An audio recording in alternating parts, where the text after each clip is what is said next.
Welcome to Badass Breakthrough. My name is Bridget Bennett. I am your host. I am a high conflict custody and divorce coach, fellow survivor of domestic abuse, and I am here to help you on your way. This show is for those who have found their way navigating co-parenting with a high conflict or narcissistic person, battling it out in family court, feeling like that journey is never going to end, maybe discovering that they are a product of a narcissistic family, and overall for those that are trying to rebuild their life after enduring abuse, whether it was through a relationship or marriage. You're in the right place. This show is for you. So let's get started on this journey together.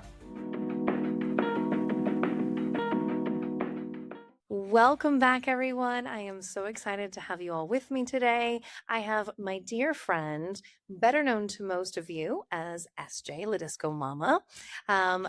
She is a phenomenal human being. She's a wonderful friend, but she's also a coach and expert in what I consider narcissistic abuse, and also just recognizing what it takes to recover from narcissistic abuse.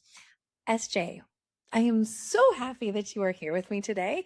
You are also an author and quite a storyteller. I was thinking as I was preparing your intro of, SJ is a storyteller because of your podcast from before, and you've got Yeah, this wonderful storytelling ability, and you've just put out a new book.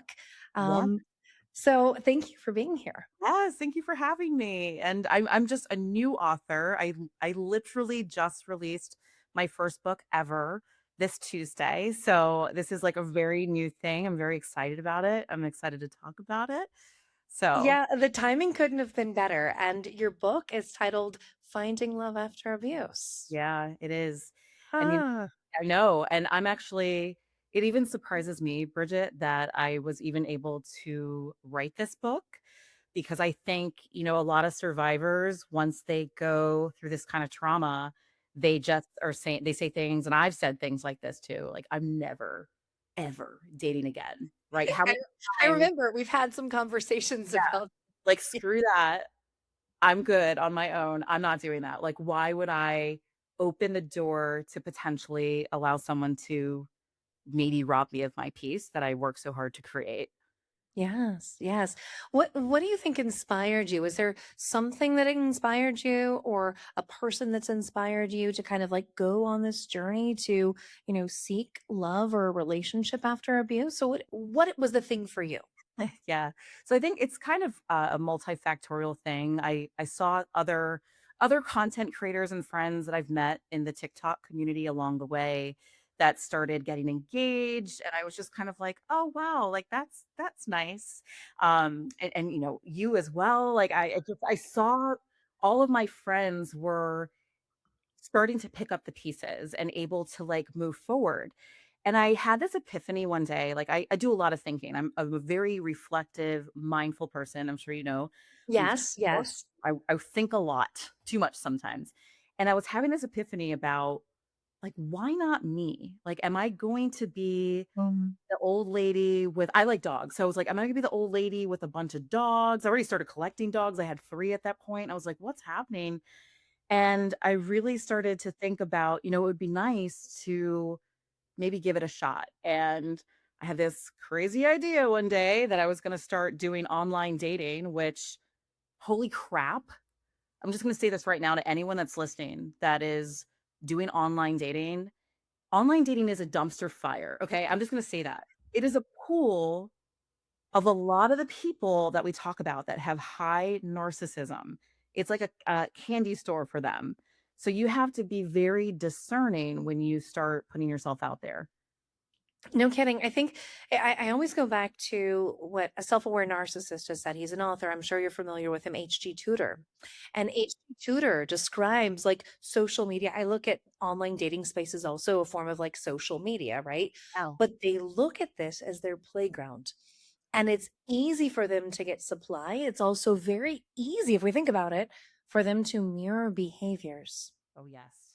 Oh right? yeah. Like, So what do our dating profiles ask, right? Like, tell me about yourself. What do you do? How old are you? What is your favorite thing to do? What would be your ideal date? And then all of a sudden you think that you've met like maybe your soulmate and they're like, "Oh, I really want to go on that long walk on the beach too." Or I would love nothing more than to have a picnic with you, right? Like it's you feel very much like this copycat energy Yeah. with many people, and I'm like, red flag, red flag, red flag." What is obviously, I've had many experiences with dating online. I met my husband from online dating. Strange story, right? Strange story. I was like, okay, well, what I literally was like, I'm kind of bored one day, and I downloaded Tinder of all places. Tinder, really? Tinder. Yes, that I met my husband on Tinder, and he's younger than me, right? He's 10 years younger than me. I thought, we'll have a beer, we'll maybe have some conversation, see where things go. It'll be fun, if anything else. I tried very hard to I like to take out the weeds, right? I let the trash take itself out. So if I like just put all this information, I've been married twice, I've been divorced twice, I have 4 kids. I'm not looking to have any more kids, can't have any more kids. I've had a hysterectomy. I'm also in menopause. I'm 40 years old, right? Like just all these things. I'm like, You there's still no like way. Right. Like, please run. Like, there's no way. And like, oh, also, by the way, I'm like not planning on living in the United States for the rest of my life. And I'm like, "Oh, this'll surely have him go packing." Nope, nope, nope. He's stuck around, and it was like just this friendship, right? Like I think it's going. I have a lot of questions for you, but for me, I recognized that other people that I'd maybe seen previously or gone on dates with, I felt, we initially feel nervous to meet a new person, but I had to start to discern the difference between that and that feeling that people romanticize of butterflies, right? What can you say about like what do you think that is? The butterflies that people romanticize about? What is that that's actually happening in our nervous system? Yeah, yeah. So the thing about the butterflies, so before I went through a toxic relationship, I used to think butterflies was a positive sign. Like I'm like getting, I feel fluttery and excited and kind of nervous. Is this person gonna like me? What's gonna happen next?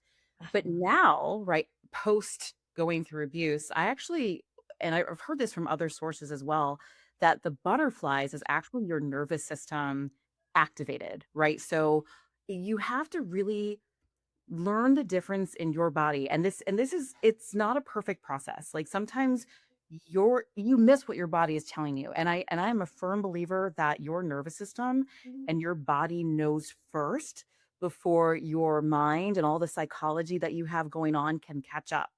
So if you're starting to feel really anxious and you're not sure why, I Mhm, people mhm.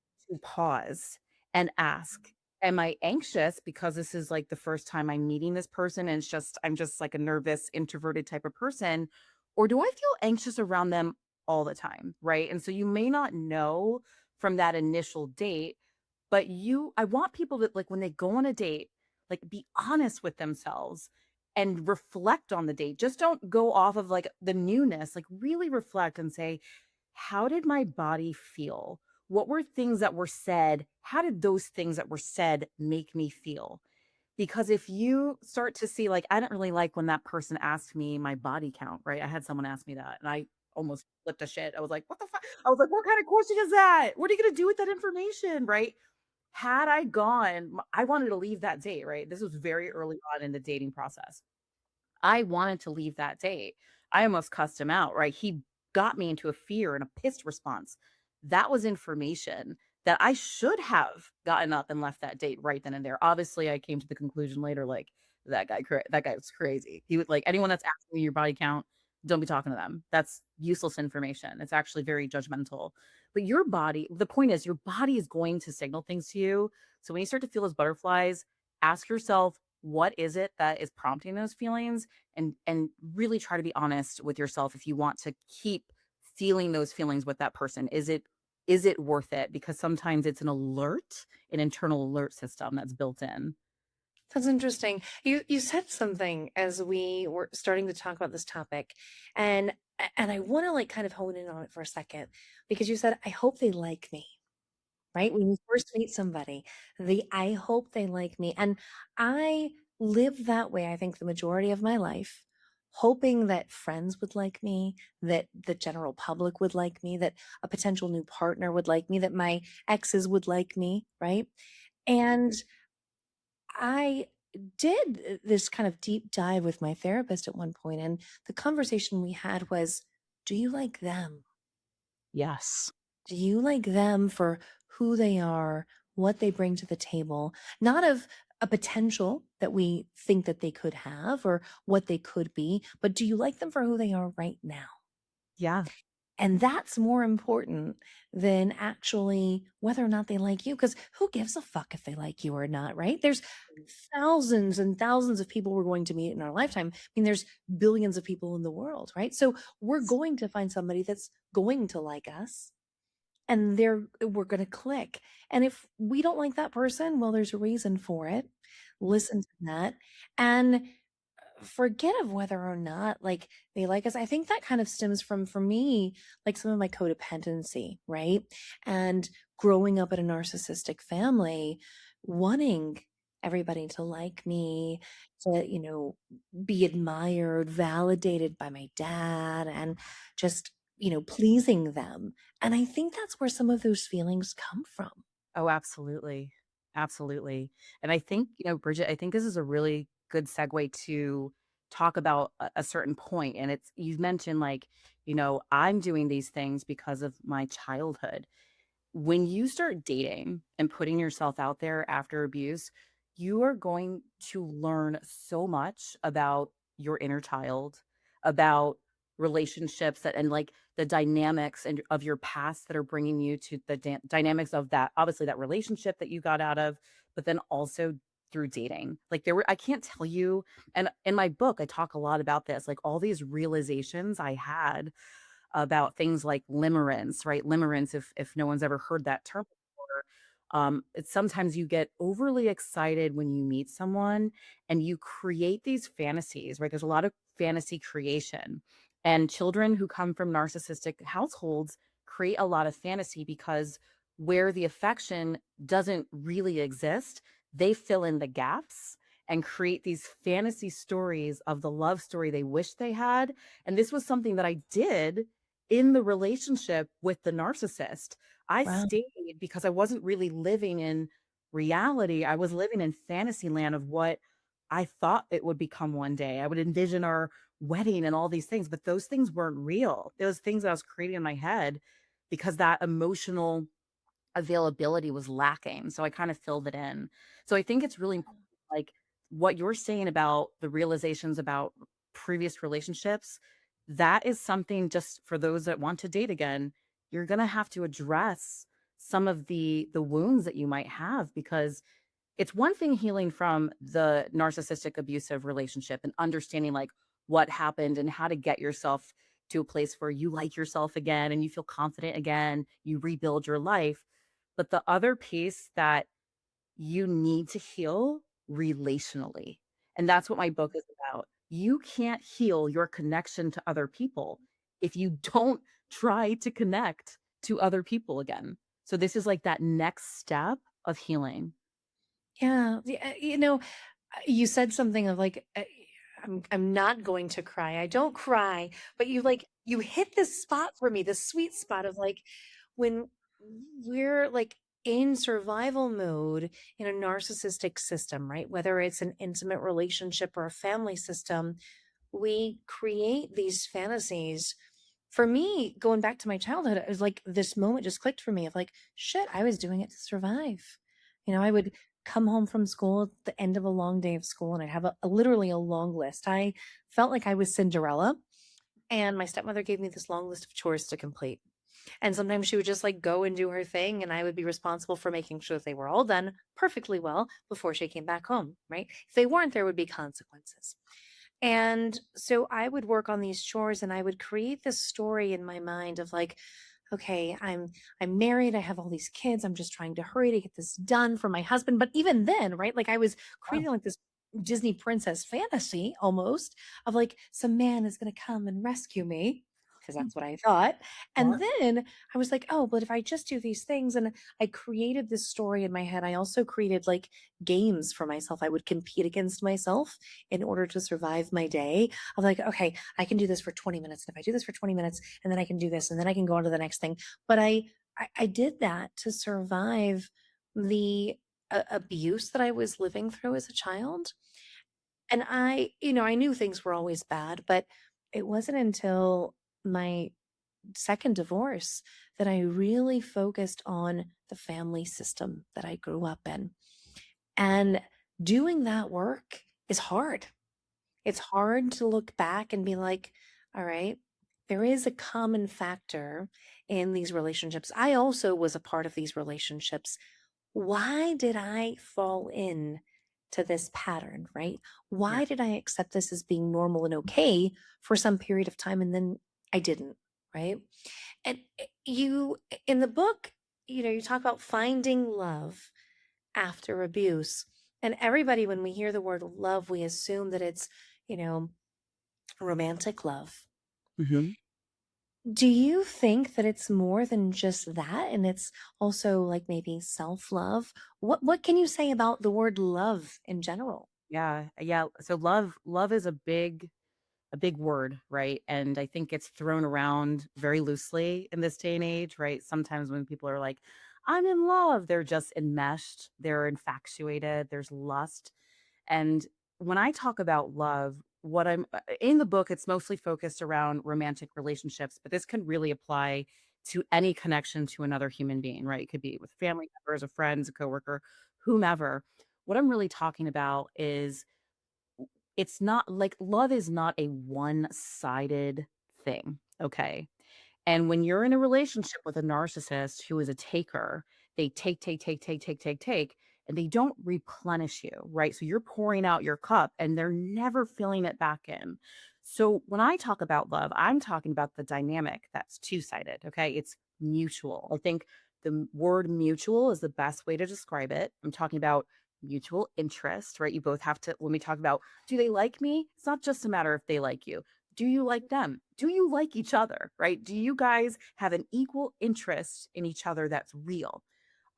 Equal effort, right? Are you the one that's planning all the dates and putting all the energy in? Like, and if you are, that's kind of a precursor of if you enter into a relationship with this person, it's going to be one-sided. So pay attention to, are they sometimes paying the bill, right? Or maybe they pay it every time. It depends on what your boundary is with that.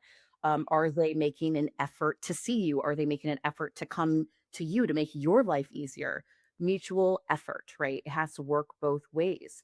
And then mutual chemistry, right? There needs to Mhm. be an element of chemistry where you can, and this is something that I learned. I found healthy men, but I didn't like them. I didn't feel anything. I was just like, I don't feel any romantical feelings towards you, sir. And There's so nothing here. yeah, and so I was, like, asking myself, and I talked about this in the book. I was, like, asking myself, like, "Is it me? Am I the problem? Am I just, like am I so used to chaos that now I'm bored out of my flippin' mind?" And it wasn't that, though. It really wasn't that. It was just that the chemistry, that wasn't there, right? But you can't go solely. You have to have chemistry hand in hand with consistent, healthy behavior. Because if we say consistency, well, someone could consistently suck, and that's not the consistency we're looking for. We're looking for consistent, healthy behavioral patterns before we align further with that person. So love is healthy, love is mutual, love is consistent, it is patient, it is kind. I'm a faith-based person, so, like, if you've ever Yes. read First Corinthians, I think it's spot on about oh, I lost my light. It's spot on about how love should be. So you talk about this in your book, and does this mean so like as I'm listening to you talk, I'm thinking of like potential questions that clients could ask, listeners could be asking. Does that mean that like I have to like everything that my partner likes or a person likes? Do we have to have all of the same interests? Or is it like, oh, so he maybe wants to watch like YouTube videos. Meanwhile, I have a fascination with documentaries and we're okay with it. And we can hold space for each other doing the things that we enjoy. What does that actually mean? Do we have to be attached at the hip all the time? Do we have to like all of the same things all the Give me your take on it because I'm really interested. Yeah, I and again, I think preferences of what you want from your partner, it's very individualized, right? So I can't say, "Oh, you have to be opposites attract or you have to be twinsies." Like it what you have to be able to do is if there's someone and they're really interested, I'll use sports as an example. I don't watch a lot of sports. I'll go to a game, but if they really are gun ho on sports, and they need to have someone who's also into sports, I'm not the one for them. If that's what they need to feel fulfilled in life, they should find that thing. However, there also needs to be an understanding that we are not identical twins, right? We've come from different backgrounds. We have different ideas, opinions, personalities, and interests. It is okay for your partner to like something else as long as they're not making you feel bad if you don't like it. As long as you are also compromising a little bit, like I said, like, "Hey, you really like sports? I'll go to that game with you. I'll be a good sport about it. I may not, like, love it, but it's a compromise of me showing that I recognize this is very important to you, and once in a while, I will sacrifice, right, whatever I'm doing to spend time with you as a gesture of companionship and as a gesture of love," right? You don't have to be exactly the same, right? But also, what I will say about that is you don't want to be so different in the core areas. And when we talk about those core areas, we're talking about you cannot have huge differences in your core values. That Right. will lead to big problems later down the road. So there's an alignment that still needs to be had like at a core level, but on the little things of like hobbies, I think it's okay to have different interests. Yes, yes. I always kind of go back to this thought of like when we were in the relationship with a narcissist, high conflict person, um, we when we met each other, right? It's like all of a sudden, all of my favorite music was their favorite music. My favorite foods were their favorite foods, right? Oh my God, I love that movie. Oh, that's my favorite color too. I love going to that place, right? Because again, kind of what I touched on earlier, a lot of that mirroring behavior is happening when you leave that dynamic in the relationship and they find a new partner. I can speak from my own experience, they become a completely different person. All of a sudden, it's like, what the hell? Like, you're getting tattoos and you are riding motorcycles? Like, who are you? I don't know who you are. Like, you were never that person with me, right? And you were never that person at all. In fact, you insulted people that had those interests, for example, right? And so I- it's it's challenging when you go into this new dynamic. Again, I think therapists are great to help you work through some of this and get you to a healthy point of like recognizing, hey, okay, we can have differences. They're not supposed to be exactly like me. In fact, I think that anyone that tells me that, oh my God, it just feels so magical. Everything is just so perfect. Like, I'm like, that's a fucking red flag. Just run. Like, it should feel like a gradual build is my take on healthy relationships. Obviously, I'm in one. I have an amazing husband. You're in a healthy relationship, so I'm really excited about this. But I feel like for me, it was a gradual build. You're really into them. You feel that there's a connection. You're obviously excited about it, but then it grows and it builds, and you feel comfortable around this person. Like, Yeah. you can be yourself. You guys can both be sitting there on the sofa doing absolutely nothing and not feel uncomfortable by the silence. Yes. Yes. And that is such a good point, and that's something that I forgot to touch on when you asked about, like, what is love, and I think one of the easiest ways to describe what it feels like now that I really know what it is, and you tell me if you feel this too, but it's peace. Love is actually peace. It's not like I think the narcissist is the opposite, right? That everything they do is designed to disturb and rob you of your peace. And that's why people don't wanna date because they're like, "Oh, I've established peace. I have a sanctuary. Mhm. I don't one wrong move and something could mess that up."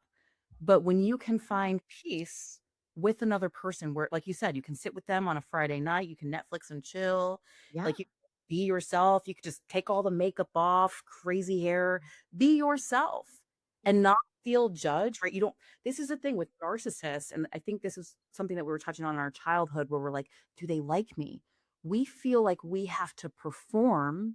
We feel like we have to reach a certain level of whatever it is physically or a success level for them to accept us. If you feel like you're performing in a circus to get the attention of your partner, that's another red flag. You should not have to earn love. If love is there, it is free flowing and it just is. You do not have to perform or do a task just so to get the validation from them. Absolutely. Love is peace. And I remember when I met my husband and some of our first conversations of like, what are you looking for? What are some of your, what are some things that you believe in? What are some things that you want for your life? Right? What are you seeking?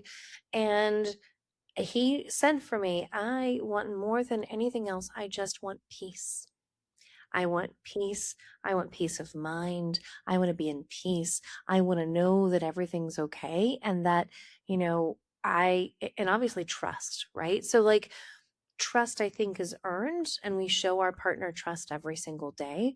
But it's interesting because even with my therapist, which most of my listeners know, her name's Kim. She's amazing. I love Kim. For the rest of my life, I will owe my life to Kim. She saved me. She said she doesn't. But so Kim, like, she said to me, that like even with trust and when you're in this relationship with a narcissistic person, you don't really trust them, right? Or they've broken your trust and or they're always like prying on your phone and they project the things that they're doing onto you.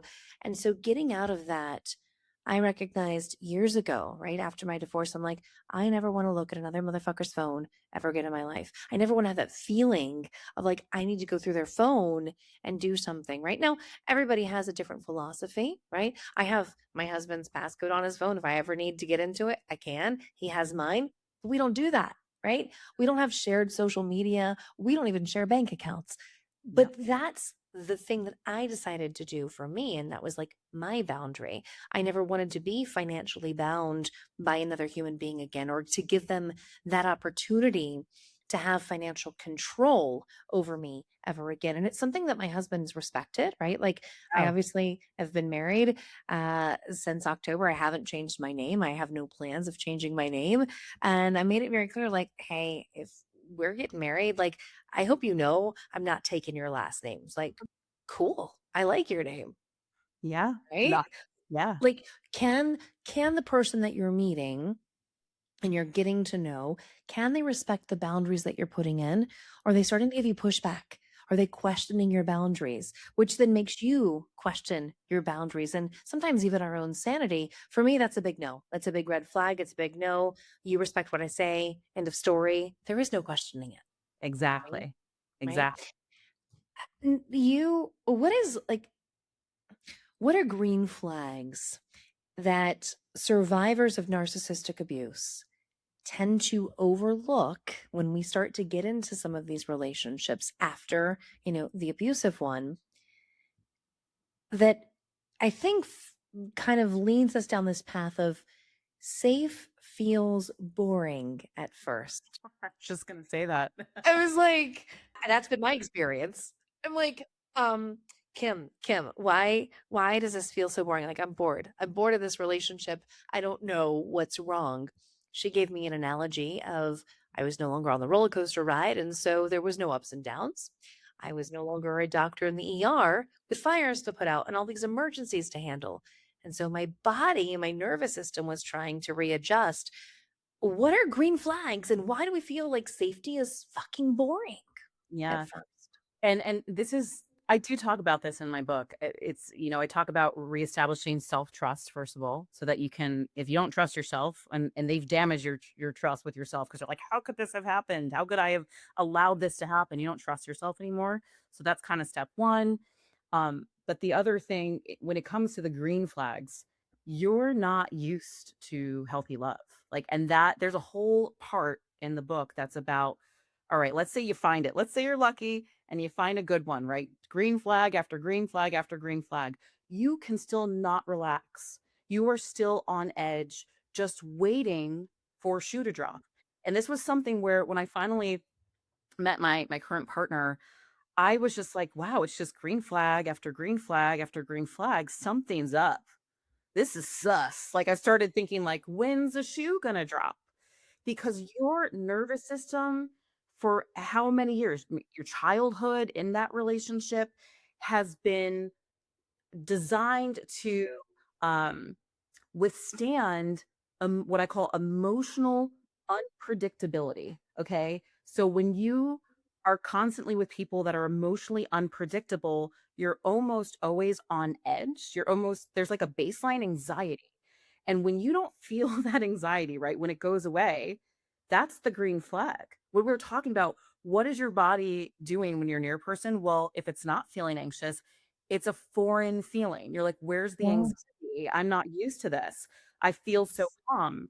That is foreign territory for a lot of survivors of emotional abuse and narcissistic abuse because you don't know what calm is. Even after the abuse has stopped, you've left that relationship, you're still hyper vigilant, you're on edge, you're constantly looking for the next threat. Your nervous system hasn't caught up yet. And that can take a long time to heal. If and I don't even know if it ever fully heals, right? And I'm not trying to discourage people, but your nervous system really is designed to keep you safe, right? It's trying to do the right thing. Then the anxiety is gone though, and you're there in the quiet and the calm and the peace. It can be really uncomfortable for survivors because you don't know what to do with it. And usually, and think back to your relationships, usually when things were calm, you knew that it was a limited amount of time. It was just a feeling of relief, and it was just a matter of time until the shoe dropped and chaos ensued. When the chaos doesn't ensue, it's surprisingly a strange feeling of like, really? That you're just good and kind to me all the time consistently? And some people may not know what to do with it. So when abuse is normalized, I really encourage people to like push through the boring feelings, right? Push through it so that you can really try to connect with this person. Because once you can get through that, I don't know what to do with this. You and I talk about this in my book, you start to learn how to accept healthy love and let it come in. That's the piece that I was surprised by. It's like I found a good guy. Why am I still not feeling like like this is gonna last? I'm just waiting for them to discard me or ghost me or whatever, and it just doesn't happen. Wow. Wow. The more that I have this conversation with you, like I could talk to you all day, every day. It's funny because I think from being in that relationship, even like the silent treatment that we, endured when my husband, grew up with a narcissistic dynamic, right? So he recognizes that there's some narcissism in his family. And we both recognize some things about our own nervous system, which is interesting. But like sometimes we'll pick up on like, okay, you're really quiet. Like, are you mad at me? Did I do something wrong? Are you okay? It's Mhm. moving past that, but learning how to speak up and ask the question, right? So asking my husband, like, hey, is everything okay? You're a little bit quieter than usual. Are you all right? You're not usually as quiet. Like he usually will talk my ear off every morning, every day, all day, which I love. And it also drives me crazy, right? Like, let's be real. There's some parts of all parts of relationships. Like, we're going to love so many things about our partner, and there's going to be some things that we're going to be like, okay, it's kind of bothering me right now. I need my space, right? As an ADHDer, again, relatable. But like asking the question, and he's like, no, no, everything's fine. I'm just, or I was really frustrated that this happened earlier. Something had nothing to do with me, but he shares it with me, right? And learning that it's the quiet doesn't mean that somebody's mad at me. The quiet doesn't mean that, something bad is going to happen next. But to help get me through that, because I feel that healing from narcissism is really like a lifelong mission. The Yes. number of things that have happened to our brain, our body, our nervous system, like we know. And it's the retraining of our brain, the reteaching, the reprogramming so that we can feel safe And I, have been in therapy, got like over 12 years. And some would be like, that's a long time to be in a therapy. I'm like, well, it wasn't always consistent every, every week or every, couple of months. I'd go off the deep end for, several months at a time. But it's all helped me to get to the point of where I am right now and recognizing that, like in your book, you talk you shared with us that you talk about of like what looking for healthy love looks like and how that feels in our body. And the things that I like talking with you about is, you're really good at identifying why we feel things in our body in a certain way and like Yeah. why things are happening. And you're good at like digging in and like quickly pulling out that information. um like, it just surprises me. So, like, anytime I have a question about, like, okay, so I'm feeling this way, like, what's going on? Like, you're my safe person that I can ask. Yeah. Be like, it's gonna be okay, Bridget. Like, it's gonna be all right. This is normal. This is healthy. Um, what is like? I think we've talked on it a lot, but we all have myths that we believe as survivors of abuse regarding love, regarding relationships. And you talked a little bit about like, hey, I never want to be in a relationship again at one point. I do not want to date anyone. I don't want to know anyone. I've been there. I felt that way. Like, I'm just going to be single. I'm going to start a commune with a bunch of women, single moms, and we're going to raise our kids together. Yes, I have Yeah. been there. I've thought No, I have about that too. I've not. had those thoughts. Yeah. Did you want to start a commune too with other Yeah, single? I thought it like because actually I had seen it was a TikTok that I saw where I think it was two single moms that they started living together and like helping each other raise their kids together because the thing is it's like being a single parent is extremely difficult and you need to have a support system, right? We used to, the way we used to do this is like you'd have a whole village to do this. That's why I was like a commune of single women, right? Helping each other creating a safe space and support system, it made sense, right? That's where I was at first thinking. But then there was a shift where I said, I know that I'm a good person and that I exist. Okay. I know that you're a good person and you exist. There are good men. The myth, we talked about the Mhm. myth, and what I was starting to believe is that there were no good men on this planet. And even the good ones were subpar compared to what a woman could do. Okay. Yep. Like their bare minimum is like our bare baseline. Like, you know what I mean? Like, oh, you can cook and do laundry. Cool. Like I can do that in my sleep. That's not impressive to me. We're looking Right. for like you do laundry and you cook. Like it's this big, amazing thing that they're doing. But I'm like, that's It's the just bare what minimum. people do, right? That's you should be doing your laundry and doing your dishes. Like what?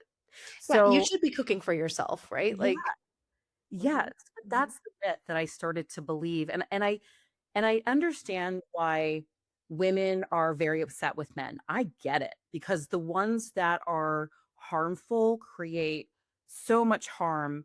But where I am starting, and I can't believe I'm even saying this surprises me too, is I'm starting to challenge some of those narratives of like, yes, it's not all men. We know this, but I also want survivors to know that there are good men, right? And they're not just the little unicorns here and there. They're out there. You just need to know how to find them, how to identify them, and make sure that when you're going through these dating sites, you learn the discernment, all of the awareness and education that you've been learning all over the place. Take it seriously, but it's also about that self trust of trusting yourself again to make the right choice. And that could be the hardest part because I always hear people say, like, how do you know if they're really buying you flowers because they love you or if it's a love bomb? And I'm like, it's not the act, it's the intent. It's not the act, it's the intent. And if you can see what the intent was, did they give you flowers after they said something really shitty or maybe they Mhm. blew you off? Or did they just give you flowers because they love you and it was just to show you affection and adoration? You have to look at the intent, you have to look at the patterns of the behavior to really decipher, are they trying to manipulate me or are they really a good one? Because the reality is, I don't know if you've heard this metaphor before. It's one of my favorite. It's one of my favorites. It's like telling a woman to find a healthy man is like when somebody is making you chocolate chip cookies and they tell you, here's 10 chocolate chip cookies, one of them instead of chocolate has shit in it. Good luck finding the difference. You can't No. unless you taste them, right? You can't differentiate until you experience the shit cookie. Yes. And Yes. so what you're trying to do when you're out there looking for love again is taking all your tools in your toolbox, learning how to listen to your body and your nervous system to determine, is it really a chocolate chip cookie? And when you know, and I know this sounds so cliche, when you will You know, know. And I don't know if that's how you felt about your husband. When you that's, and that I don't think everybody knows the timeline or the storyline. You do, but Yeah. it was a relationship that moved fairly quickly, right? And it just felt very natural and kind of organic, and like this is the next step. I haven't shared this publicly, but my husband and I dated for less than a year. He proposed to me. We were on a trip in New York City. He proposed to me, and I was shocked. I did not expect that to happen, right? And then we planned our wedding. And as you know, we got married in Colorado Springs. We planned that like 3 months, almost 3 months later. And it just kind of like things fell into place as they should. I don't really, people ask me, do you feel different being married? I don't feel any different. Like, I'm with this guy. He's really great. He's like my friend. We can go and grab a beer together and kind of like shoot the shit and talk about all these things. We share memes with each other. We send reels to each other all the time. Like, that's kind of our love language. But Yeah. it really just works. And there's a lot of trust. He can go and do his things with his friends. I can do my things with my friends. Like, we made it very clear from the get go that neither one of us wanted to change the other or change our likes, right? So obviously there's some things that we do differently now because we are married, we are a couple. I don't have girl nights, and I used to have them maybe like once a month, maybe now it's once every 2 months, right? So like things have changed just because life has changed. Things in my life have gotten busier in some ways, and in some areas they've gotten like a lighter load. But I've also worked on breaking down some of like the stereotypical gender roles.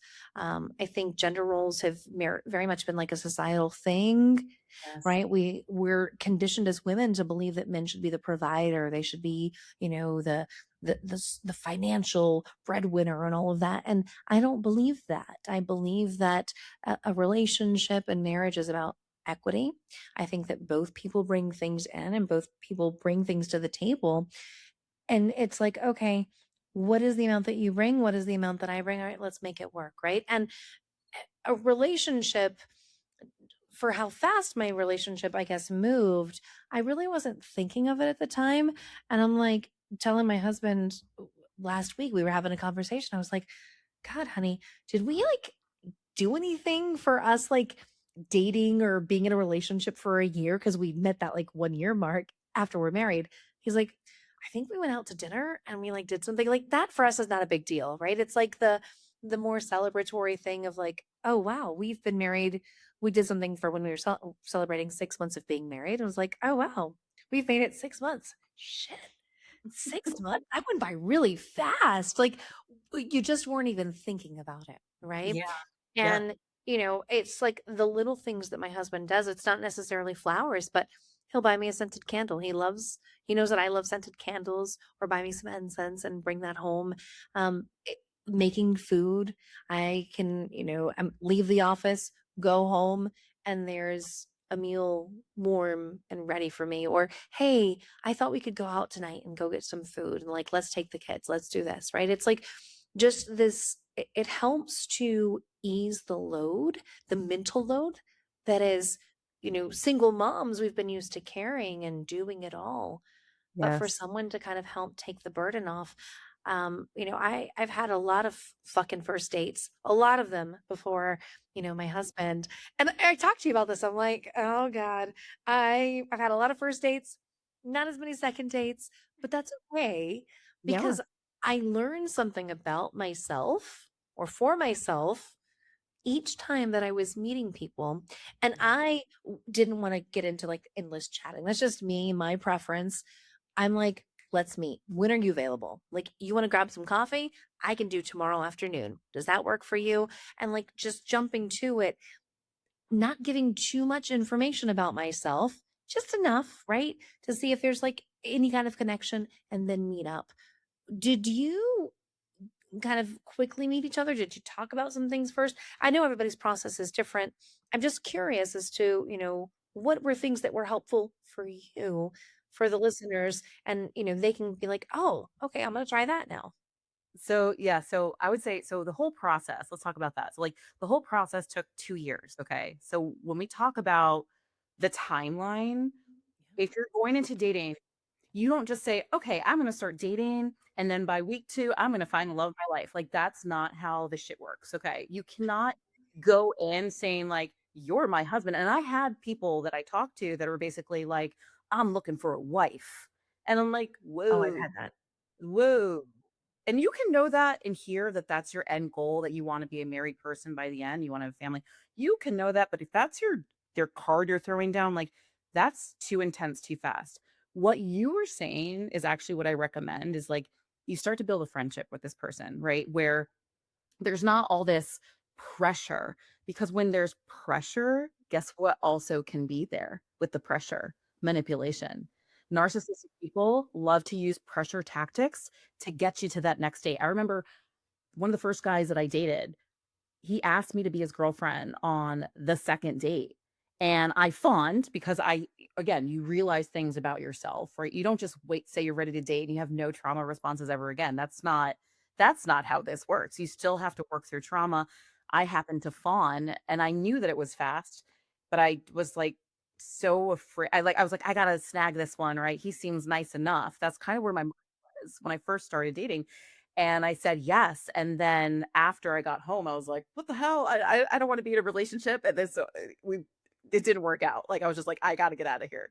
Pressure tactics, no bueno, okay?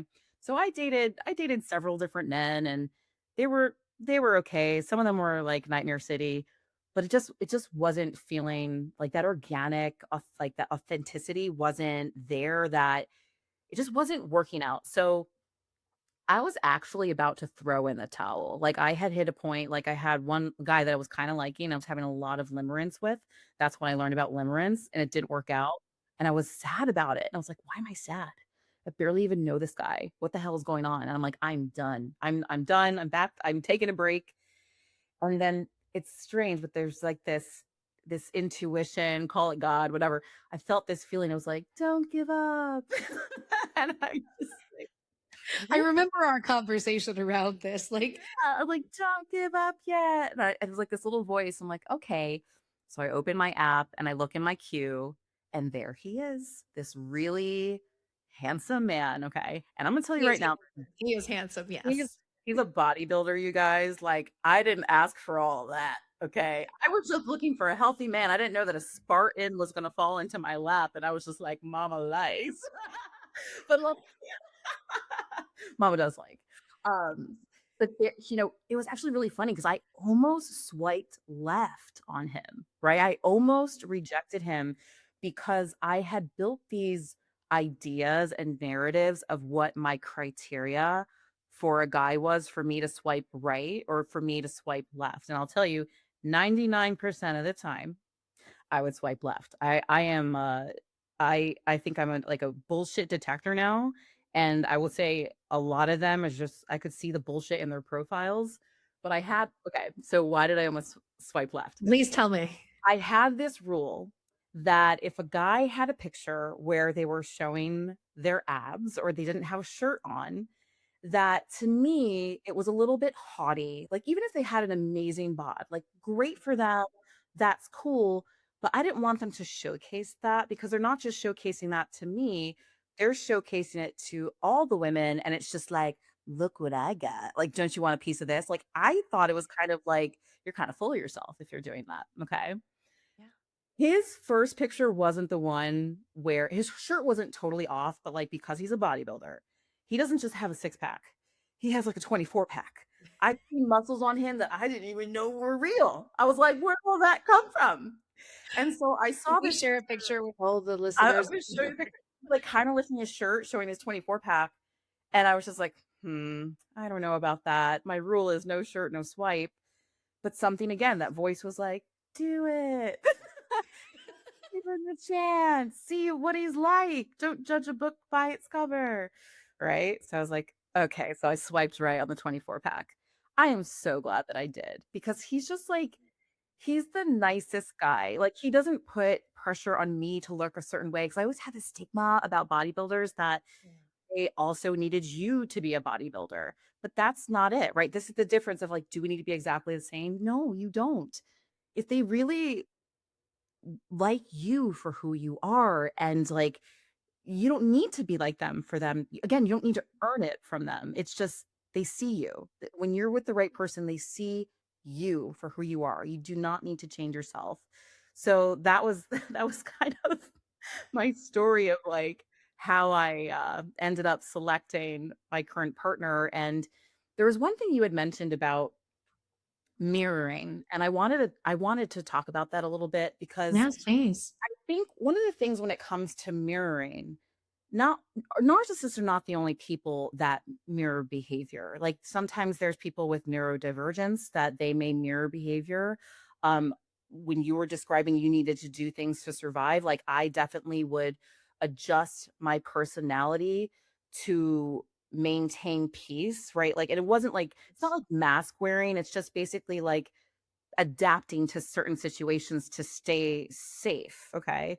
So, at first, when we first started talking, I would say, like, I like something, and he would say, "Me too," and I was starting to be like, "Ugh," like, I was starting to put up alerts, but just because someone likes something that you also like is not a red flag in itself. I'd be mindful of, like, the mirroring, like, definitely what I would say, and this is what I do, like, if someone likes everything you like, just pin that as a piece of information, but don't necessarily action it alone unless it is obvious that they're mirroring. And I what I mean by that is there was one gentleman I talked to once upon a time that was like, I'm faith based. So my first question would be like, what's your biggest priority in life? Number one, I want to see if we have alignment.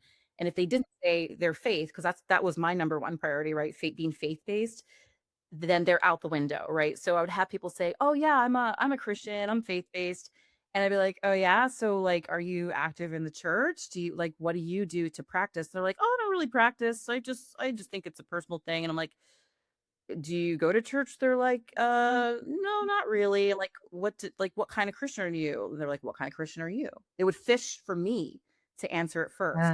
Uh-huh. And I refused. I'd be like, "I have to go. I'm not going to fill in the manipulation sentence for you. Like, you tell me who you are. Like, why are you so evasive?" So there's different things when it comes to marrying that I want people to be aware of, but that not necessarily is not the flag that you kick someone out. I think the hard part about finding love again is like, at what point do you kick somebody out, right? What red flag is red enough for you to decide that they're not just an imperfect person, but they're actually a potentially dangerous, toxic person? That's the hard part. Would you give the advice to run at the sign of the first red flag? It depends on what the red flag is, okay? So, like, if the red flag is this, for example, the first date, they're saying, "Come over to my place," I'm not gonna talk to you again. 'Cause Correct. that to me shows you have a low emotional intelligence because you're not reading the room of what women are experiencing. It is not a safe gesture to ask a woman to go to your house with nobody there.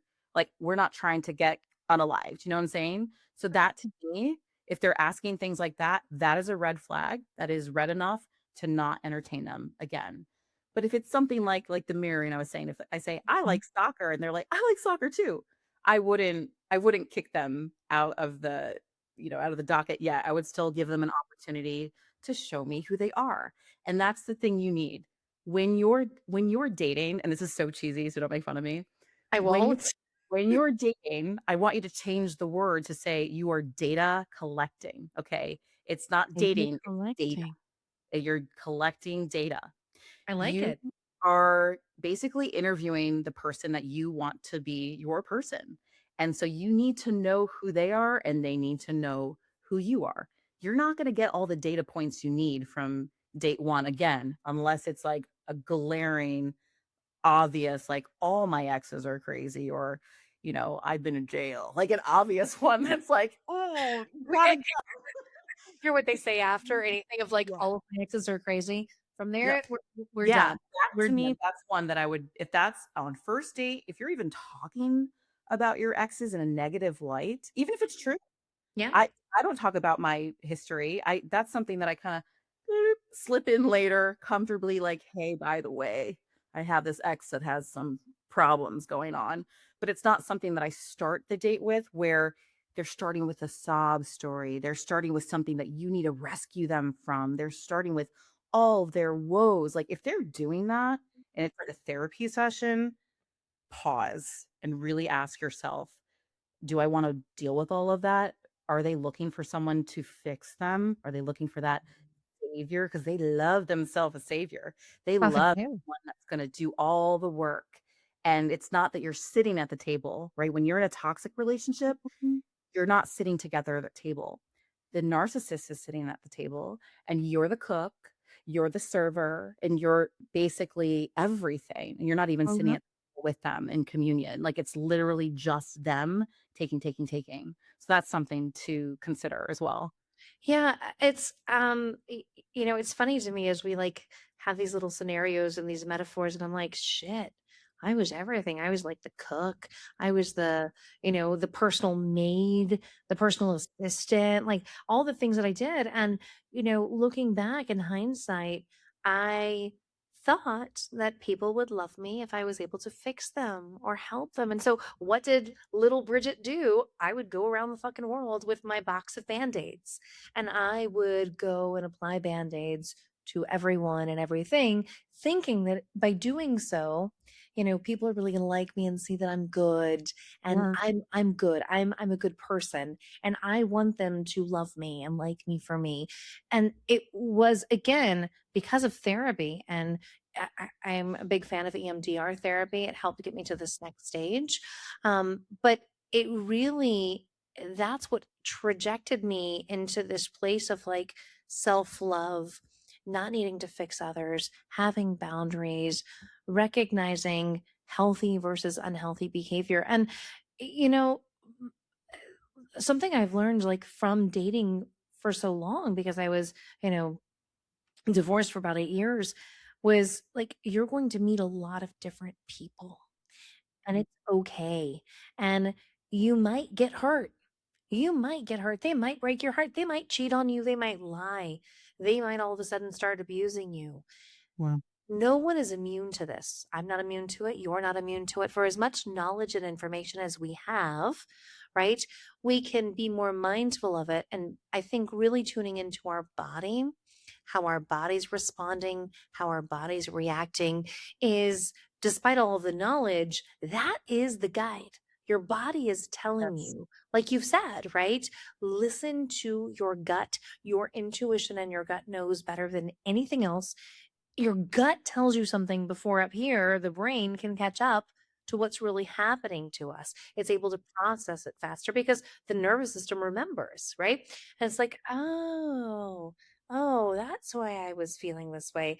Because, oh, I didn't realize my two ex husbands reminded me of a version of my dad, right? Like, again, recognizing that is a lot of work, but there's a reason why we fall into these patterns. And I think I really do feel that like going backwards and looking at our life and how we grew up, working on those parts of ourselves and healing our inner child, loving the little girl inside of us that maybe didn't have that love, going back and telling little girl you, like, hey, it's okay now. Like, you're safe now. See, I told you it was all going to work out and that what it's okay. And I'm here for you now.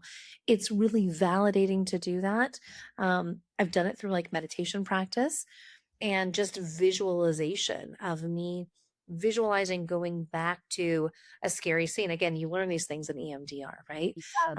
But going back to a scary scene in my life and reminding myself, like, hey, I got you helps to give you this whole different sense of love.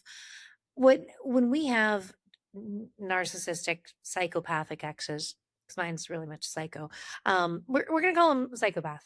Um, they watch everything that we do. right? Like my Yeah. ex watched and stalks everything that I do. And I know that this happens for everyone who's experienced narcissistic abuse and has been in a relationship with a narcissist.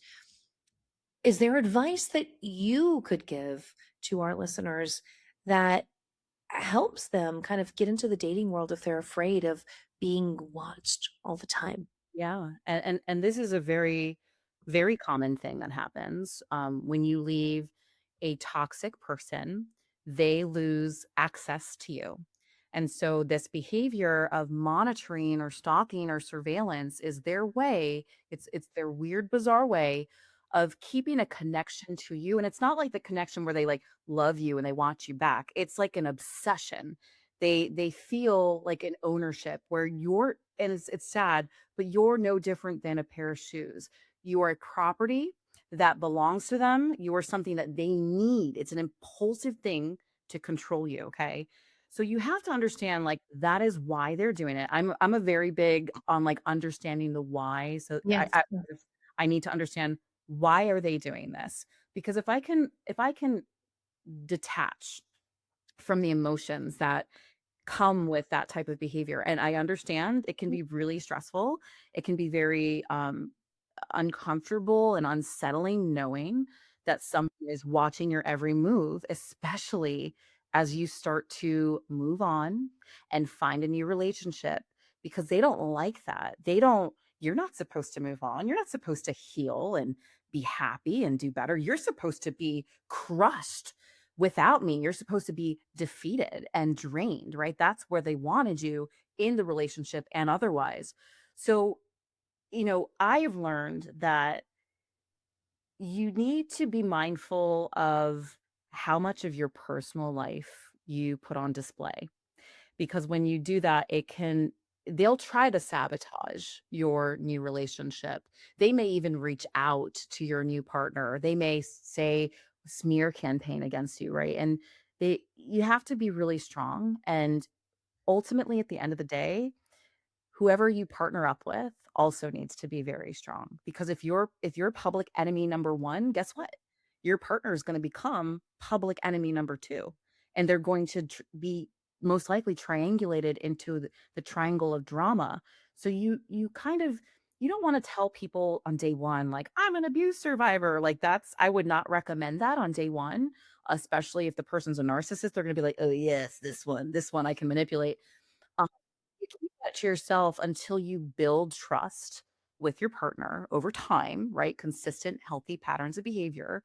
And then you can be vulnerable with them. And you're going to have to be vulnerable that, your ex is a psycho. You call them psychopath. Like if your ex is a psychopath, you're going to have to let them know because you don't want them to be surprised when some freakazoid just like starts messing with them. And Or now messaging them yeah, there's been episodes of random text messages that yeah, come through. It's like, it's bizarre. They here we don't go again. Right.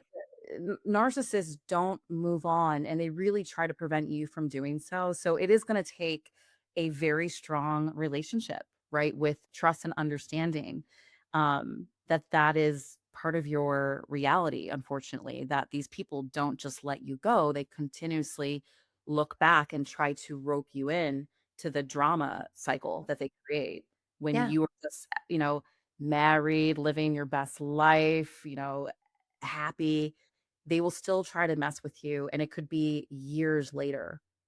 They're relentless, these types of people. Yeah, they're looking for a reaction, right? Like they're looking for any kind of response from us, any reaction is supplied to them. And I think when they don't get it, many of them like love to go through their wheelhouse, right? And when we start to adopt, for me, when I started to adopt like just indifference overall of like, all right, here's another fucking fake profile again. Oh, nope. No, he really thinks that, if he sends me these friend requests to my personal Instagram, with like a military guy or some doctor, some older, wealthy looking man, that's what I'm looking for. Boy, does he have me so wrong, right? Like, it's just like I laugh it off, shrug it off at this point, like, you're going to do what you're going to do. But that behavior speaks so much more of them than it ever Mm. does of us, Yeah, right? Like yeah. that psychotic type of behavior. So you've kind of touched on some things of my next question.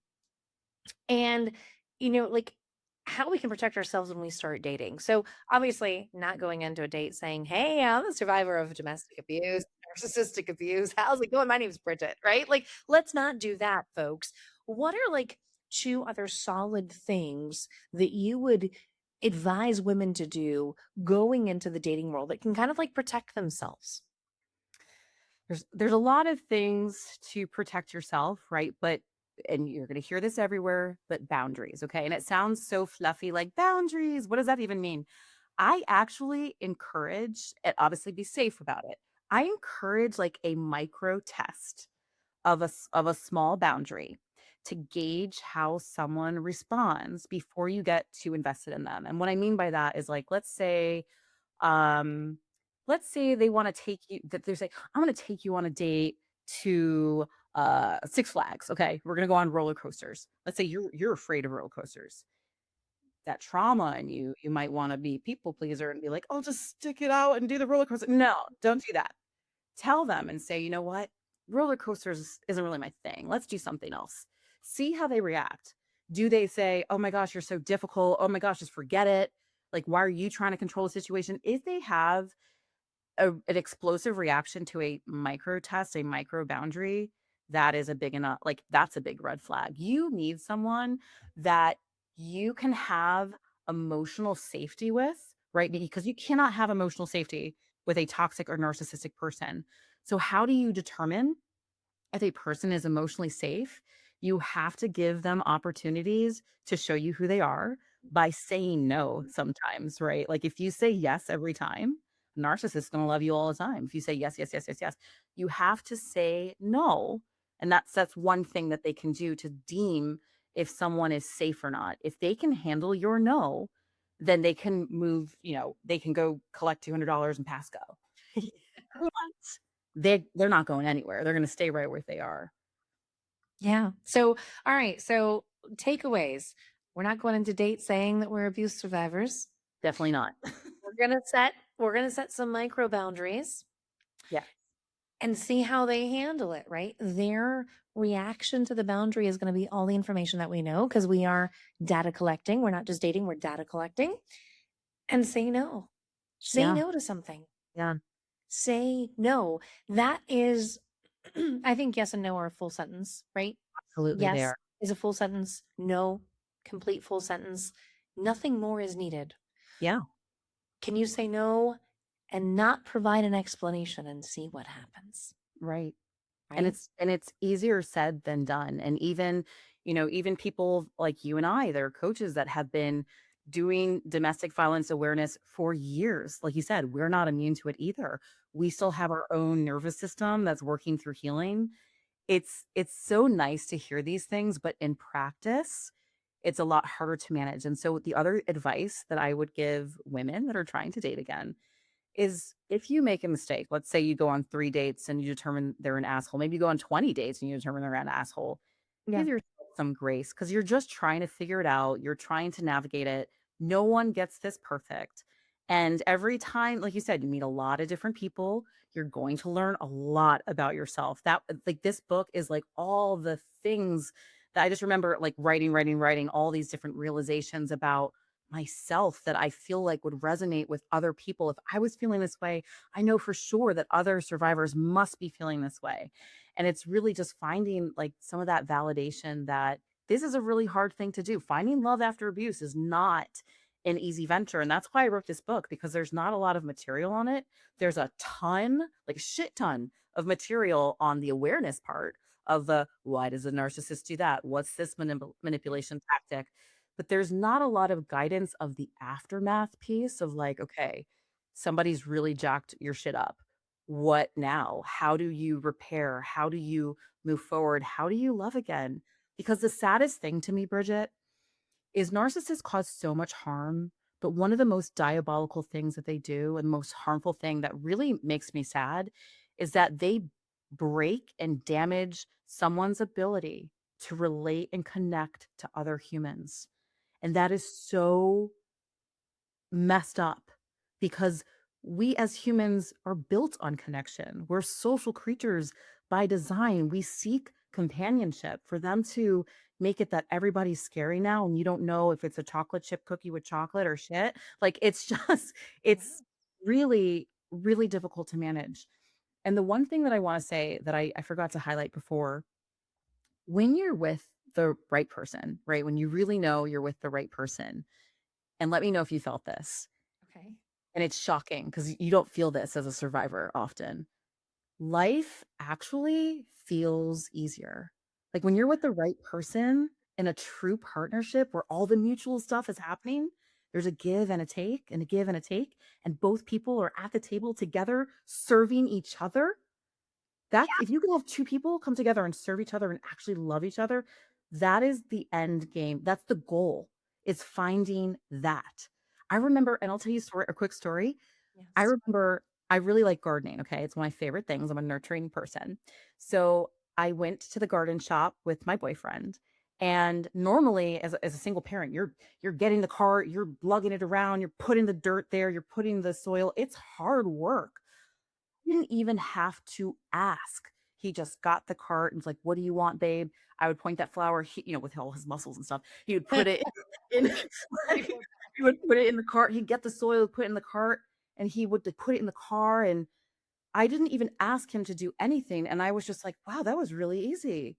We made dinner together, and I turned around, the dishes are done, the trash is taken out. I didn't even ask. Both people are coming to the table with servitude. That is the crème de la crème. That is what you're looking for, and if you don't have that, do not settle. There are people out there that will want to serve you and that you want to show them, because I'm sure survivors have all the love to give.